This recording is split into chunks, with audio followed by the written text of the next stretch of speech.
Okay, so today what we're going to be doing is we're going to be doing Tarot Tuesday,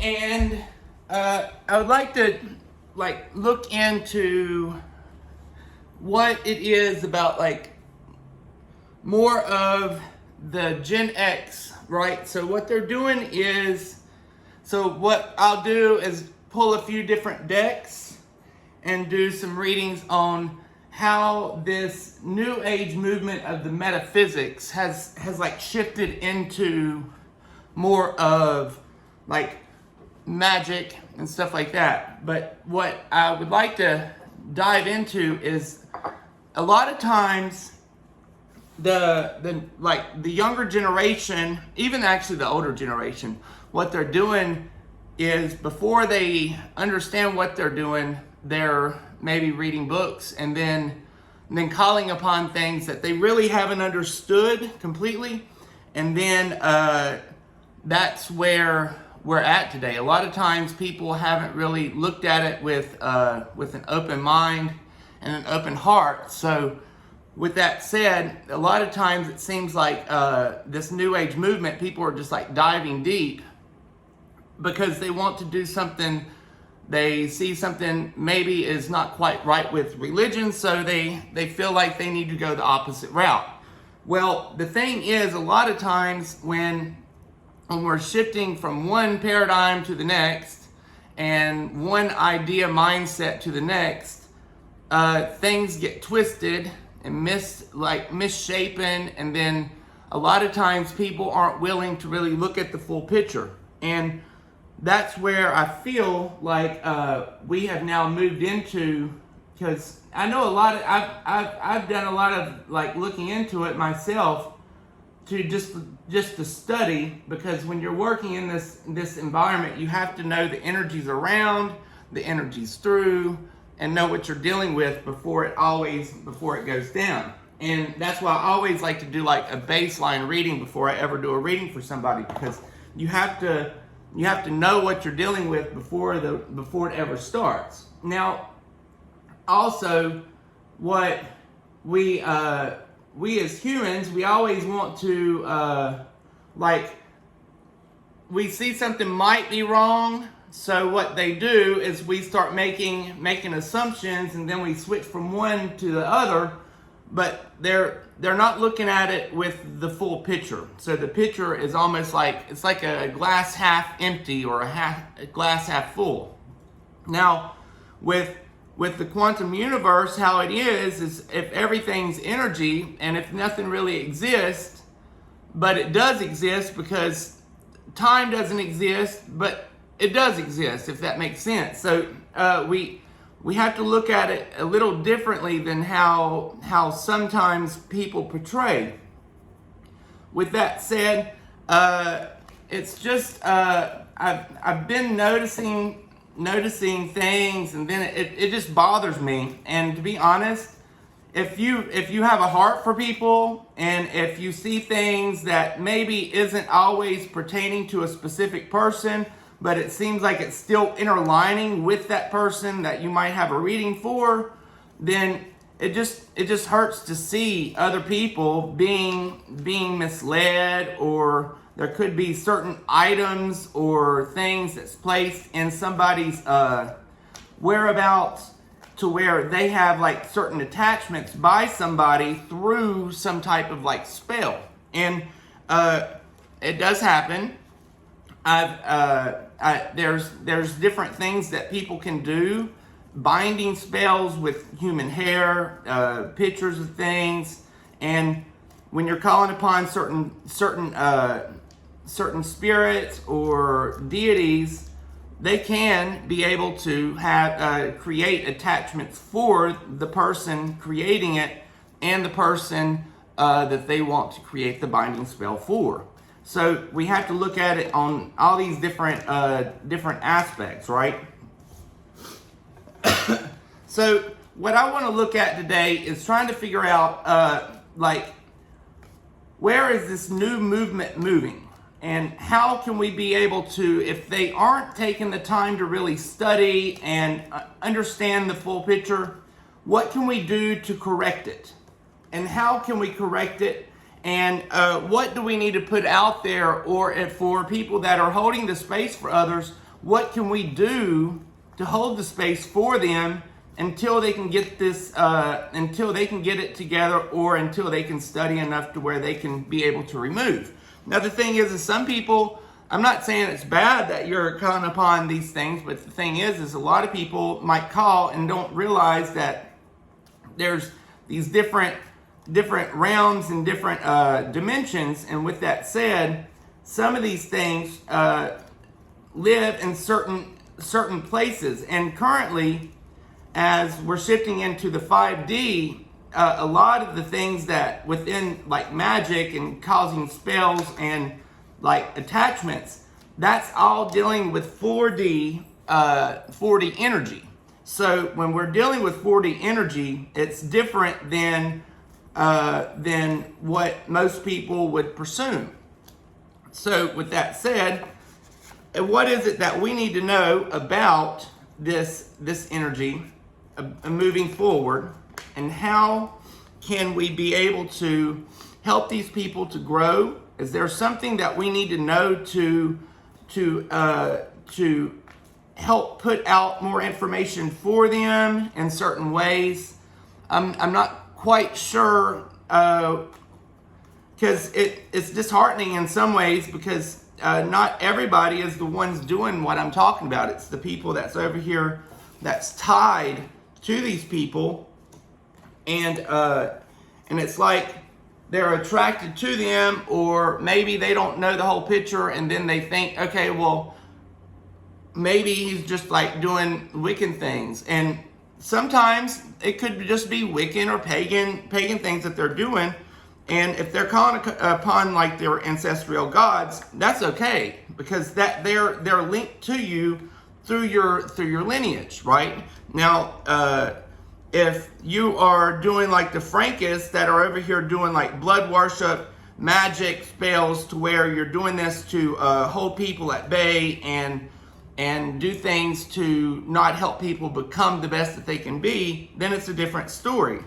And that's what I would like to look into today with the cards, because it's like we're in a rock and a hard place, and we know it's time to start shifting into a new frame of mind, right? But with that said, is where do we need to go?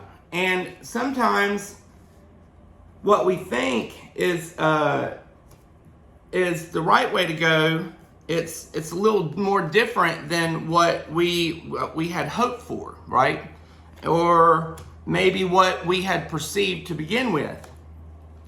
And with that said, now let's check out what the main thing is about how we can be able to hold the space for these people that maybe have not studied enough to be able to know the full gist of everything, and what should we put out there, or how should we be able to hold the space for them, or try to like help them if they don't understand. Now, there's some people that study, and I'm not calling you out. It just is what it is.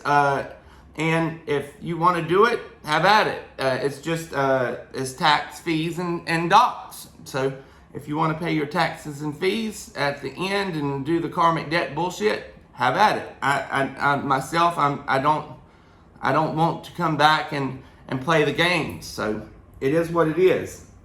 Now the funny thing is, okay, so it's like right now these people are, the situation is there's a new time moving into. Things are starting to shift into place, but the problem is there's too many things happening, so they don't see the full picture. And so what they're trying to do is they're trying to look at things and weigh them out. And that's their subconscious state right now. And they want to weigh these options out for career advancements and different things like that. Because before they were trapped, they felt trapped. So what they're trying to do is they're trying to become untrapped, but you need to make sure that you've taken the time to really have compassion and look into things and fill it with your heart. Because a lot of these things, people are just like reading a book and then maybe opening up a doorway that they don't even understand, and they aren't filling the heart space while they're working. So what they're doing is they're just like blocking the emotional state while trying to do a more of a physical state, trying to manifest something in from something else, if that makes sense. Now, what you have to make sure is after we start looking into this heart space, don't underestimate yourself, because we have so much more power than what we really do. And because right now the things there, it's like the life events that are happening today are happening for a reason. And there needs to be this shift in time for people to start seeing that, okay, well, I didn't like that, so they're doing this, and they don't understand it, but this is still something to do with life experience. So it's still dealing with things for them to be able to grow and evolve as Homo sapien sapien, or as their highest God self. Now,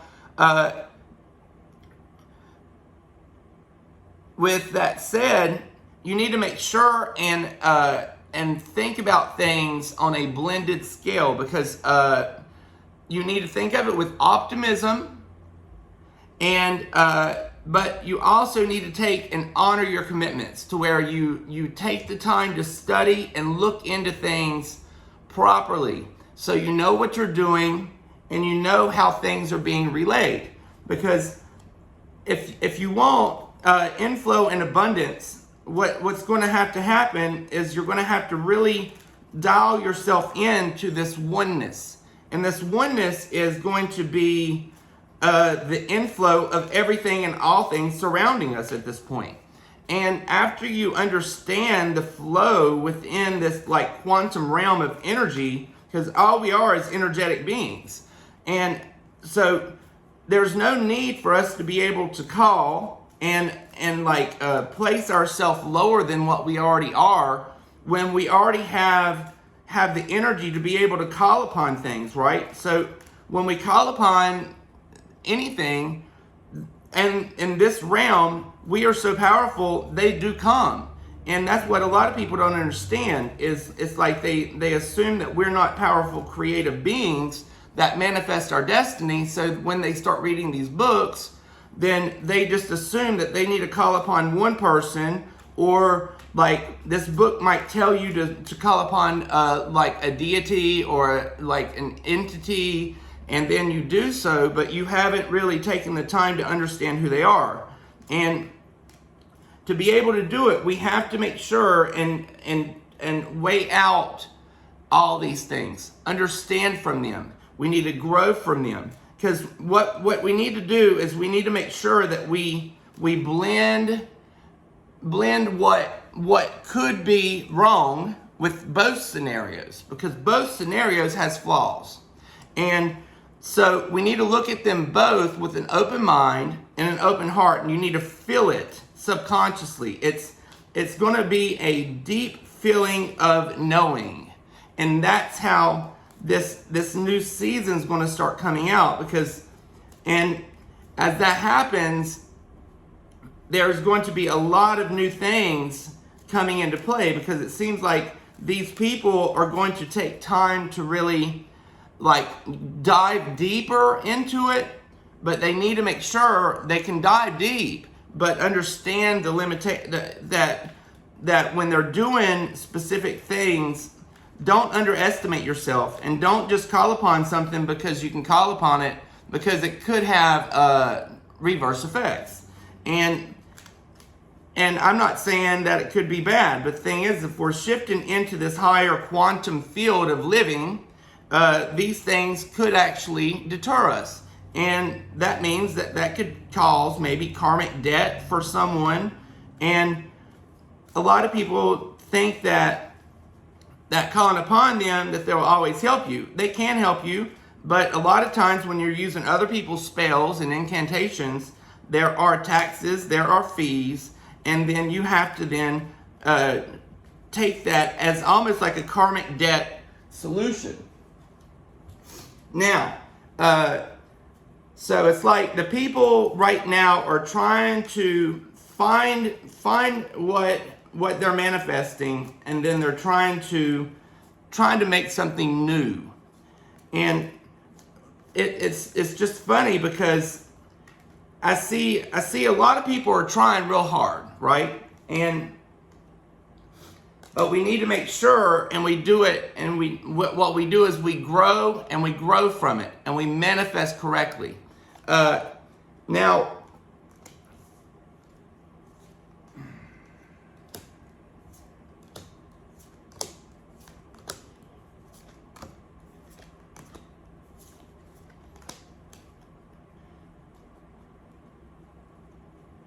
okay, so the subconscious is like the people of this that we need to make sure and hold in that space. They feel like they've been done wrong, so they are trying to pass do this as judgment from what they assume could have been wrong in what they were known before. So it's like they're doing it just because they have some type of like an agenda, not an agenda, but it's like they're pissed off because they feel like part of their life was fucked up, and they're trying to now pass judgment on that. Now, before is showing like, okay, so there's going to be there is abundance of, it's like everything comes in. And the current state is you need to find love for each other. And to move into that, we need to be like slow movers. You don't need to move too quickly because your wish will come true. So you're going to, because that is your current state. And while you're doing these things, you need to make sure that when you're over here, people around you see you as like you are not quite doing the right thing, but you're moving into a new cycle. And the new cycle is going to bring you back with harmony. So it's going to bring you back into a blending effect with like positive outcomes, positive surroundings. So we need to think about it to where when what we're doing, don't jump the gun on just calling upon things. Make sure you look into things and look into them properly and know what we're going to be moving into, because it's just showing that what you're doing it because you're finding love for something, but make sure you don't do it too quickly, because a lot of times it needs to be a slow, meticulous thing of learning. And a lot of times it's not easy to grow. A lot of times when we're over here to grow and manifest, it takes time.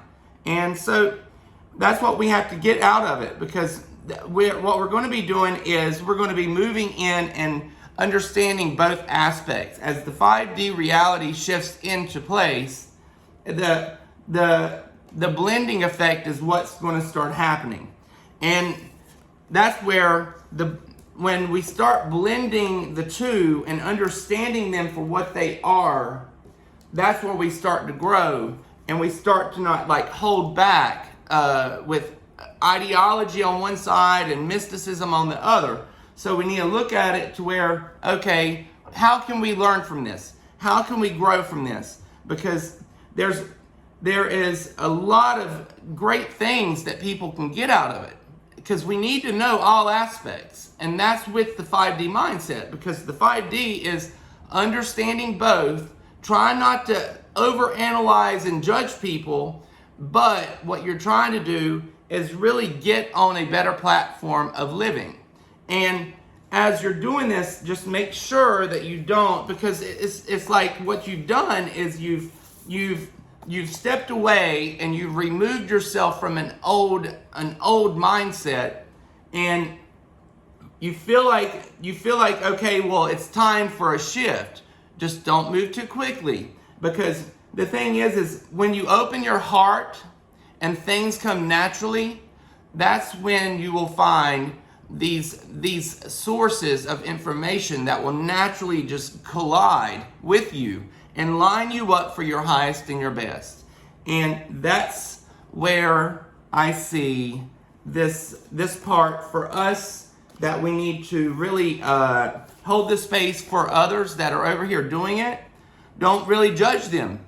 And it's hard to look at it and try to call them out on it and not judge them. But the thing is it's more or less they're still studying, I guess, and they have to look at it for what it is. Just don't rush into like forcing specific things, or calling. If you read all these different things for mysticism, that's great, but you have to understand there's all these different beings that you can call upon, and do you really know the aspects of each?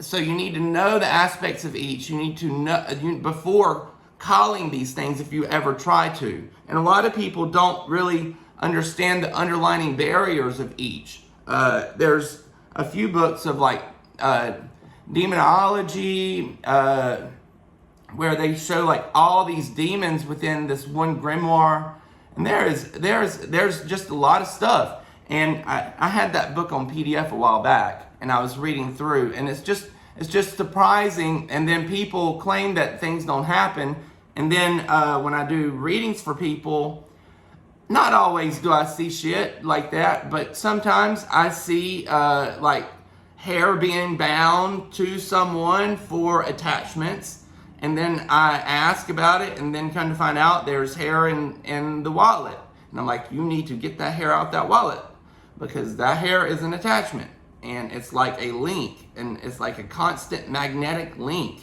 and we don't know these links quite as well as we should. And we just assume that maybe somebody is attracted to them, or it's like a deep connection, but maybe it wasn't. Maybe it was just more or less like binding rather than an attraction.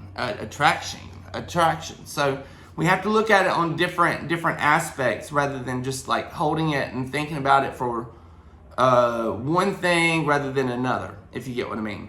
Okay, well that's going to hit up my Tarot Tuesday. Bye guys, have a good afternoon.